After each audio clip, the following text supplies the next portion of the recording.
রিম্পা, তুই আমার ছবি ফেসবুকে ছেড়েছি কেনা? ছেড়েছি তো কি হয়েছে? এখন তো সবাই ফেসবুকে ছবি ছাড়ে। ছবি ছেড়েছি ঠিক আছে, ওরকম ক্যাপশন দিয়েছি কেনা? আমি তোর লেগে দিয়েছি নাকি? আমি তো তোর যেহেতু টপিটা লেগে দিয়েছি।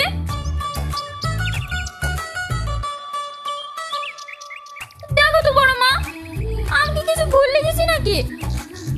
ও সব আমি কিছু জানিনি। তুই তাড়াতাড়ি পোস্টটা ডিলিট কর। ডিলিট করবে কেন? তুই টপিকে ভালোবাসিস না নাকি? ও সব তুমি বুঝবো না মা, ও অনেক সমস্যা আছে। তুই ডিলিট কর। না, আমি ডিলিট করব না। ডিলিট করবি নি? না।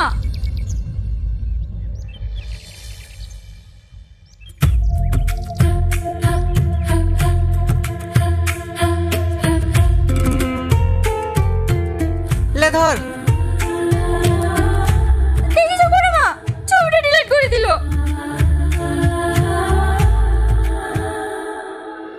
কি হয়েছে তোর? মন খারাপ কেন? ওই বাবা একটা ছবি ডিলিট করে দিয়েছে, তার লেগে রাগ করেছে। ওইসব লিখে রাগ করে? এটা তোর লিখে ঝাল বাড়লে এসছি। লে। আমি খাবো না। আরে ধর তো।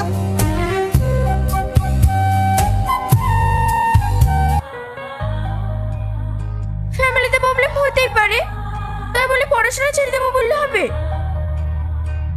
আমাদের এই ছোট জীবনে সুখ দুঃখ কষ্ট সব আছে, তাই বলে তো ভেঙে পড়লে চলবে? নিজেকে একটু শক্ত কর। কি করে শক্ত হবো বল? আব্বার অত্যাচার দিন দিন বেড়েই চলেছে। ওইখানে আবার কি হলো?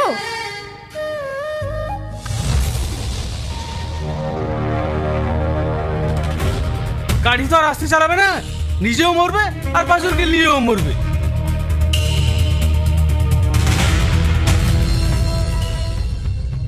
এই রহিম, এই ছেলেটা কার রে? ওই মাঠপাড়ার রফিকের ছেলে। গাড়ি হাতে পেলে আর মানুষ থাকে না, এইসব ছেলেপেলে ঠেঙ্গি মেরে ফেলা দরকার। আপনারা কি মানুষ? এরা এইভাবে অ্যাক্সিডেন্ট করে পড়ে আছে, হঠাৎ করে দাঁড়িয়ে দাঁড়িয়ে দেখছেন? আপনাদের গায়ে শুধু মানুষের চামড়াটুকুই আছে, ভিতরে মানসিকতা বলে কোনো জিনিস নাই। এই নেহা, ওকে নিয়ে আয়, তাড়াতাড়ি হসপিটালে নিয়ে যেতে হবে।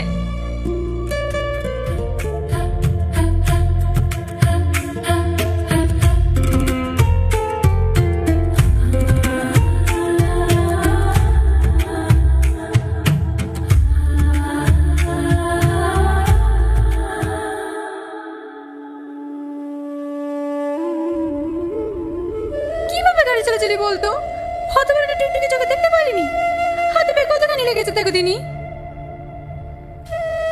তুই জোরে গাড়ি চালাচ্ছিলি তাই না? না মা, আমি জোরে গাড়ি চালাইনি। একদম মিথ্যা কথা বলবি নি। আর সবাই তোর আব্বাকে ধরে ধরে বলে তোর নাকি গাড়ি চালানো খারাপ। বিশ্বাস করো মা, আমি আস্তে আস্তে যাচ্ছিনু, কোথা থেকে টুকটুক এলা এসে আমাকে মেরে দিল। রিঙ্কু এখন কেমন আছে? ও আর বেশি কিছু হয়নি, পায়ে একটু লেগেছে। তোর লেগে ওদের কথা ধরে পানি ওকে মারো না বড় মা। ও কি ইচ্ছা করে করেছে নাকি?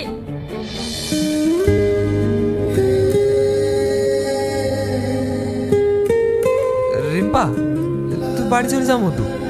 তুই আমাদের বাড়িতে আসি চাইলে তোর আব্বা আবার বকাবকি করতে পারে।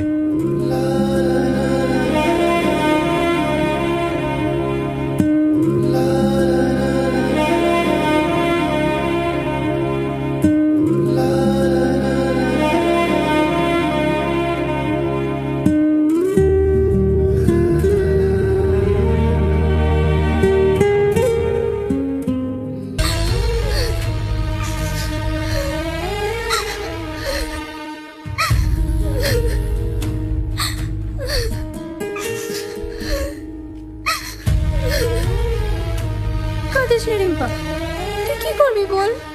মেয়েদের কপালে এরকমই হয়। আমরা যদি তোর হয়ে কিছু বলতে যাই, বাবা আমাদেরকেই কথা শোনাবে। এই সামনে শুক্রবারে নাকি তোর বিয়ে? মিষ্টি টিষ্টি কিছু খাওয়া। তুই বকিস নি তো, মেয়েটা সে সকাল থেকে এমনিতে মন খারাপ করে বসে আছে। যা তুই বাজারে যা। বিয়ে হইলে আবার কারোর মন খারাপ করে নাকি? কার সাথে বিয়ে হয়েছে তোর?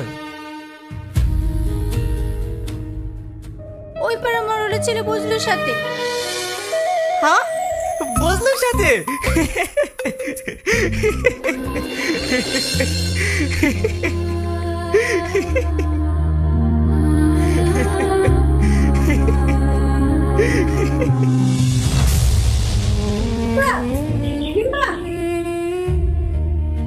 তুই কি দরকার ছিল আসার? মেয়েটা এমনি অনেক কষ্টে আছে।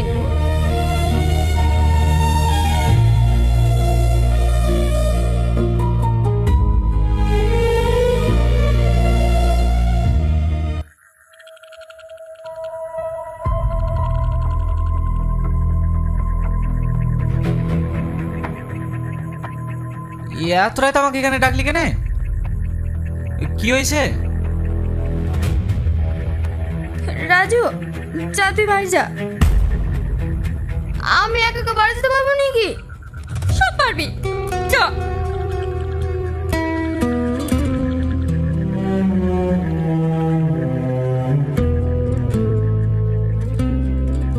বল। রনি, তুই কি কোনোদিনও বুঝতে পারিসনি আমি তোকে কতটা ভালোবাসি? এইসব তুই কি বলছিস? আমি ঠিকই বলছি। সেই ছোটবেলা থেকে আমি তোকে ভালোবাসি, কিন্তু তোকে কখনো ভয় বলতে পারিনি। তুই যদি আমার সাথে কথা বলাই বন্ধ করে দিস, তখন আমি একা একা কি করে থাকবো? আমি পারতাম না তোকে ছাড়া একা একা থাকতে। বিশেষ কর তোকে যদি আমি এক মুহূর্ত না দেখি, তাহলে আমার বেঁচে থাকাটাই কঠিন হয়ে যায়।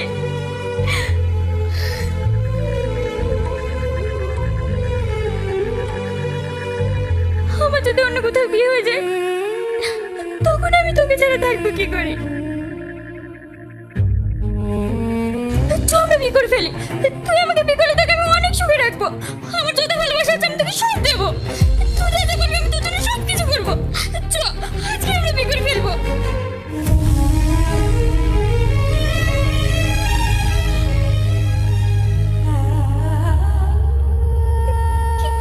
কি হলো?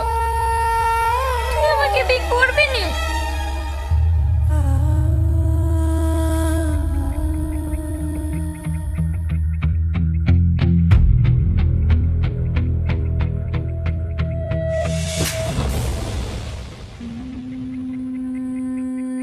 তুই কি পাগল হয়ে গেছি? দুদিন পর তুই বিয়ে। আর তাছাড়া আমি তোকে কখনো ওই নজরে দেখিনি। সবসময় ছোট বোনের নজরে দেখেছি।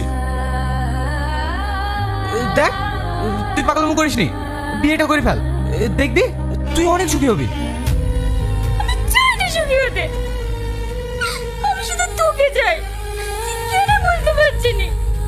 আমি তোকে অনেক ভালোবাসি, অনেক ভালোবাসি। চল না, আমরা দুজন অনেক দূরে চলে যাই, যেখানে যেখানে আমাদেরকে কেউ খুঁজে পাবে না। ওই পৃথিবীটা হবে শুধু তুই আর আমার। আর আমার মনে তোর জন্য কোনো ফিলিংসই নাই, তাহলে আমি তোকে কেনে বিয়ে করতে যাবো?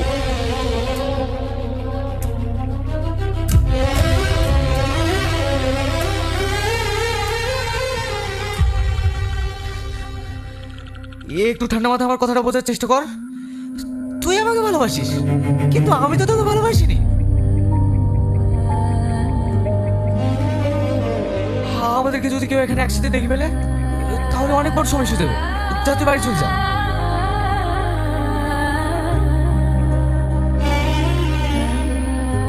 কি হলো? যা। ঠিক আছে, তোকে যেতে হবে না, আমি চলে যাচ্ছি।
সেখান থেকে পথ খুঁজে বেরিয়ে আসতে পারতাম না। ভালোবাসার মানুষকে না পাওয়ার যে যন্ত্রণা, যে কষ্ট, আমি সেটা সহ্য করতে পারলাম না। তাই তাদের সবাইকে রেখে চলে গেলাম না ফেরার দেশে।